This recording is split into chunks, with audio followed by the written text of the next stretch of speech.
Okay, we should be live now. Let's see. Took a while. Let's have a look. Refresh. Today, I want to talk about how to trust yourself around any food. Just going to see if I'm live. Do a quick sound check. Facebook says I am. It takes a while to come through. Awesome. All right, let's cut the music and let's get into this. Thank you for joining me. If you want to lose weight, how you think about food is more important than you really. I think more important than sounds weird, but it's more important than what you eat. And stay tuned to learn why and how to change your mindset around food from one of scarcity and dieting to one of abundance, so that you can drop the weight and live your best menopausal self, like we do with our clients inside the MWM Club. All right, don't you think it would be amazing to stop obsessing about everything you eat, to ditch dieting forever, drop the extra weight in a sane, sustainable way? You can do it.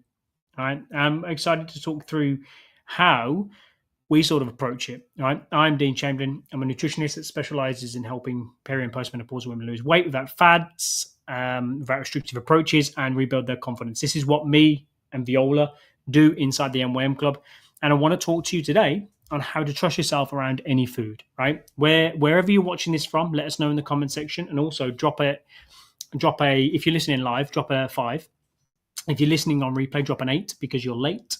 But I'm really happy you're here. Thank you so much for listening, because we appreciate it, and we appreciate all the fantastic feedback we get from all the trainings we do inside our private support group for menopausal women. If you don't have that, if you're not a part of that, comment below and we'll get you access, right? Now, as I was stating earlier, when it comes to losing weight without dieting, how you think about food is everything. Your mindset about food and eating, especially if it's a diet mindset, which you've been probably accustomed to over the past years, decades, is probably the biggest single thing standing between you and where you want to be, your weight loss success, your ideal version of yourself. Now, I have some good news, is that you change the way you think and it should elicit fantastic results. That's generally the first step. Change that, because one of the few things in life we can actually control is how we think, right? The reason why a lot of diets don't work for sustainable weight loss is because they teach you to think of food as a scarce resource, and sort of paints food as black and white, right? Whenever you think of scarce, when I say black and white, I mean good or bad, right? Whenever you think of food as scarce, you set yourself up for a binge, or at least potentially to overeat. So when you have a mindset of abundance around food, you're much more relaxed about it, because you know, hey, I can actually have that if I want, and you're not pulled by guilt after the actual meal. Sometimes the thoughts can be with abundance mindset. There's no need to eat food, right? It's there. I get it. It's there. The cookies at the office, it's there. But you can start to learn to trust yourself around any food when you sort of do this. Now, I want to talk a bit about my mum's past. She's the one who started this sort of catalyst of this whole thing that we're doing. Back in the dieting days, which were most of my formative life, she'd many forbidden foods, right? French fries out, can't eat French fries if I'm trying to lose weight, even though she loved them. Cookies, sweets, crisps, whatever, bread, not allowed them. Right now, the problem was that, of course, hey, she did eat those things, and when she did, she ate them from a place of scarcity. Oh, I'm not supposed to have this, right? So it kind of looked like this, right? Let's say she's eating some fries and she thinks, shouldn't be eating these. I'm not going to let myself do this again, so I better eat as much as possible right now, get it out of my system, because I don't know when I'm going to be able to have this by. Right? Let's say I've got 20, 30 kilos to lose. It might be six to 12 months before I'm allowed to have this again, right? So eat the fries mindlessly or whatever it was, and that she'd forbidden herself from eating. And if she's not particularly paying attention then, because it's the last time, it doesn't really matter, then it wasn't really like she's eating the fries, right? Of course they taste good, but she weren't to fully enjoy them, and she'd eat too much because she wasn't registering that hunger. Now, with French fries. That's a greasy potatoes and trans fats. That's one thing, but it lays in the stomach, and it feels really heavy, stodgy. It's like an anvil in the stomach, and it stays there for however long, right? And if you have a particular sensitive digestive system, this can be challenging, right? Those with IBS probably wouldn't be able to do that. But when you eat foods that are on your, let's say, to-do list, or my mum, for example, she would eat them, distracting herself from the pleasure of eating those foods, right? Defeats the purpose, right? The foods you love, or at least the foods that um, you want to be able to eat, you should be able to have them guilt-free. But why aren't you letting yourself fully enjoy them? If you can relate to this, just drop a comment below, because I've had my dieting ways in the past, and I felt guilty knowing that I was being bad. Right, I used to demonize carbohydrates. They're the bad ones. But also, I wasn't paying attention. I could pretend that I wasn't shoveling handful of crisps or chocolate, especially for me, into my face, and that's exactly what I was doing. Scarcity eating. My brain was treating these particular snacks or fries or whatever as it was my mum, like as scarce, like forbidden fruit. Oh, I'm not supposed to have that, because you're thinking constantly is around, I should not be eating this. And once you say, like, hey, that big bag of chips done. I'm done. I'm not going to eat that again. I'm pretty pissed off that I ate that. Then that scarcity mindset is, this is the last bag of crisps ever, so I'm not going to have that. Think about it. I don't know where you live. I don't know. Some of you live in small towns, big cities. There's a shop. There's Uber Eats 3 minutes away, 5 minutes away, 10 minutes away, 20 minutes away. Multiple different flavors. Many supermarkets. The choice is endless. So you can easily get a bag of chips from a few minute walk. So they are the opposite of scarce. So it isn't the chips, it isn't the cookie, it isn't the chocolate that's scarce. It's your perspective. Basically, how you think about it, how my mum used to think about it. It's probably true for you. If you've been dieting over and over for most of your life, even for a little while, even for 6 months, 3 months, if you've bought a package or something that you've really liked, some kind of chocolate, you'd probably go, oh yeah, this is calling me out. I'll finish all of this, and then after that, I'll get back onto my diet, right? Now, I want this to be ancient history for you, this type of thinking. I hope that this video will start a change once you listen to this, and start letting yourself eat, generally within reason, whatever you want. A lot of our clients have cultivated this abundance mindset, which includes having no forbidden foods, but strategies around those foods, right? Even in my own eating, when I was hungry, eating without distractions, like especially watching TV, and I'm just picking out with chocolates and sweets. I'm not doing so. I'm not mindful of my food. I'm not eating in a calm environment, and I'm not stopping when satisfied. And if that sounds familiar to you, just drop us a comment, because we had a very famous 7-day challenge that helped menopausal women drop around, somewhere between 3 and 6 pounds in the space of a week, because of some of the guidelines and principles we teach. We're doing another one soon, so if you want to be notified of that, just make sure you join our big support group or drop us a message. Anyway, one of the things I want to discuss today is the starting point for helping you with this relationship. Number one is eat when you're hungry. Without distractions is the second thing I'd follow up with, because when you do this, what you start to do is you start to register hunger signals, right? This is the first step, right? I don't think, if you've not lost weight for a while, don't get caught up on the types of food. That can come later. Just start with a few markers of progress here. Eat when hungry, eat without distractions, and stop when you feel lightly full. I'd say like a 6 or 7 out of 10. 10 being, I am bursting at the seams, I've had a full English breakfast or something. That's like, oh, I'm so full, right? 6 or 7 out of 10.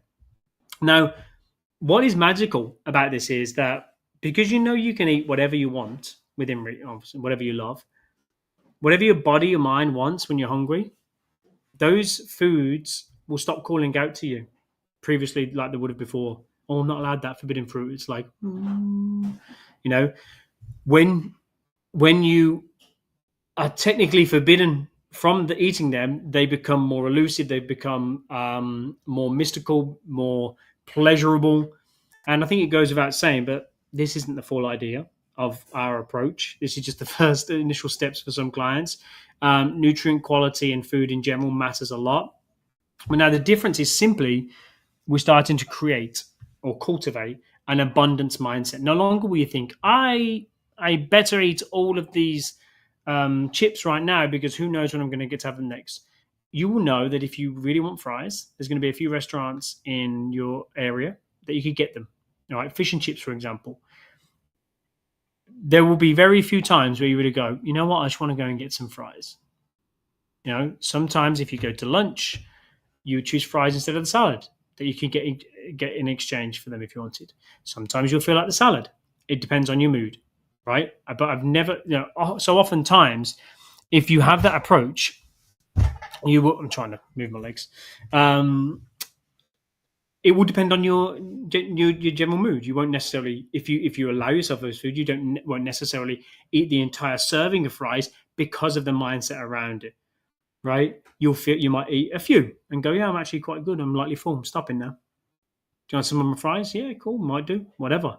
You realize that some of the foods that you remember loving from your childhood don't really taste that great. In fact, some of them actually are pretty crap, right? For me, just love Snickers, for example, right? And you know who you are if you like those.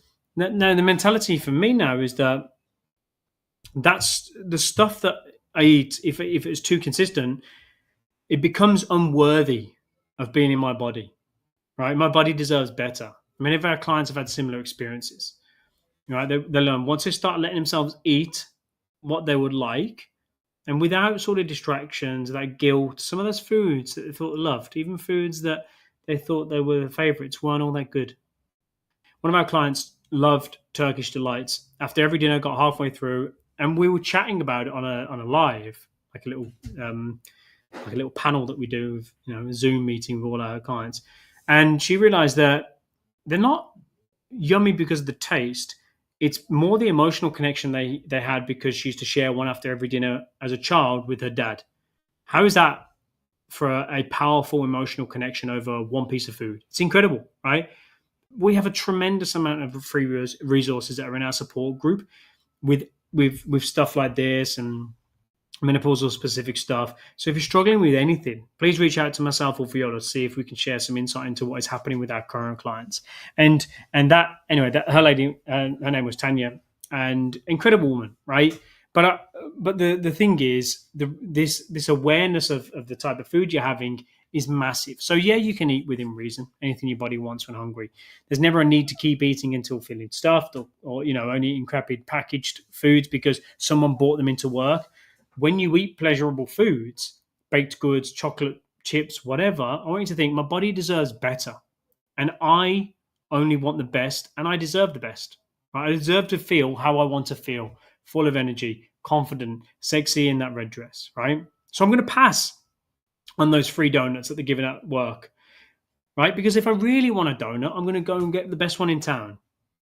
That is what an abundance mindset looks like when you incorporate an abundance mindset into your life and you eat using sort of our principles in the MYM hunger scale, which is, at the moment that resource is for clients only.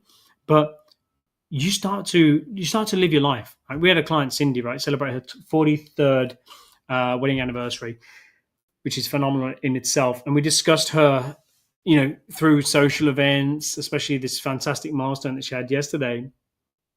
And was it Tuesday? Yeah, Tuesday.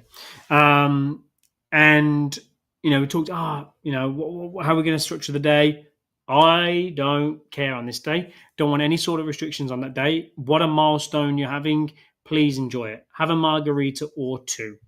Because they both look stunning. But what an incredible milestone that many don't get to. I'm not going to place limitations on that. I'll just have, if you're going for an Italian, let's have chicken and broccoli, and we'll have the tortellini. Have whatever you want, right? I want you to be able to enjoy a party buffet. I want you to be able to enjoy it without feeling like you're overeating and gaining weight, without even wanting to really overeat. You're just there for the social aspect, right? There's a few more differences between the abundance mindset and the scarcity mindset. When you have an abundance mindset, you're in control. You feel empowered, positive, relaxed. You get to decide what to eat um, you know, with that mindset. With a scarcity mindset, your urges are in control. The food controls you. You're in food prison. And do you know that feeling? Just let me know in the comments if you do. Because you probably feel like, oh, I can't control myself around certain foods. This particular food is a bugger for me. It's my weakness.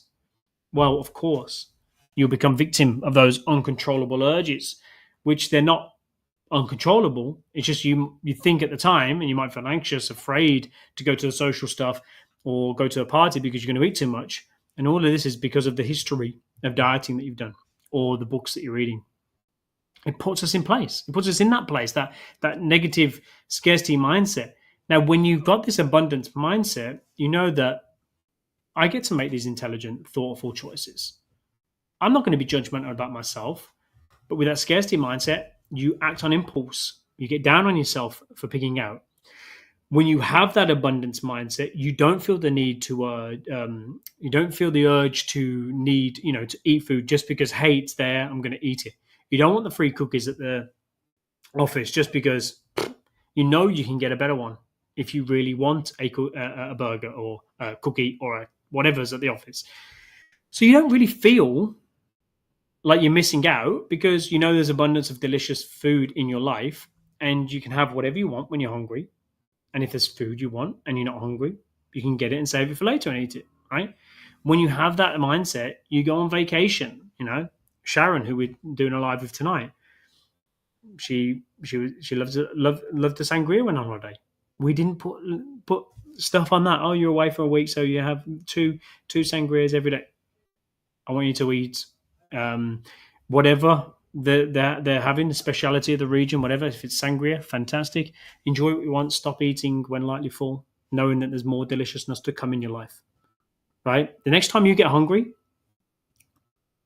I want you to be able to go to parties, celebrate holidays, enjoy great food without overeating. So once you cultivate that mindset, you'll feel so much freer around food. You feel liberated. We've got a client named Natalie who spent the weekend away for a few days, and there were a few food days that they were great in recent memory. Some of the best she's had, right? Not because of the quality of food, but because of the type of food she could eat with people she loved. And she'd accidentally overeat on one of those times. Big deal. She still lost weight that week. I think it was a pound that week. Most of the time, you will enjoy the amazing food and stop eating when you're lightly full. You'll feel great.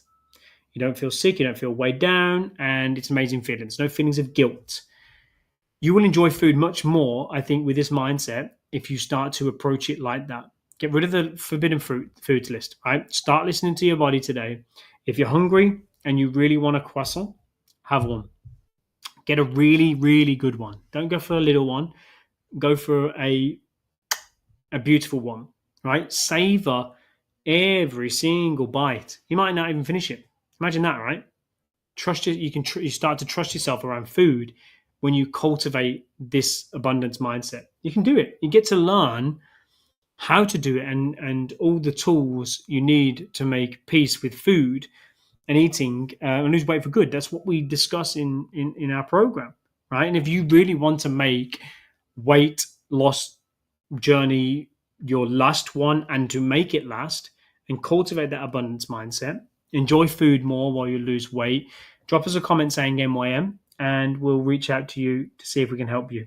Well, thank you so much for listening. If you like this, please drop a comment saying love this. Tag a friend that you think will benefit from this. Share it on your wall into groups that you're part of. We really appreciate the love, and we'll see you next time. Just going to double check if there's any sort of comments that a couple of people on. Beautiful. Yeah, so if there are any comments, I'm happy to answer them before I head off. But other than that, that'll be all. I don't think there is any comments.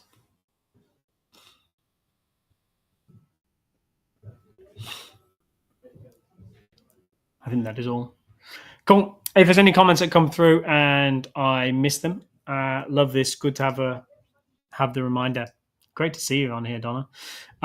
Yeah, I will speak to you all soon. And if there's any comments that I need to get back to later, I will do that. All right. Thank you. Have an amazing week. Speak to you soon.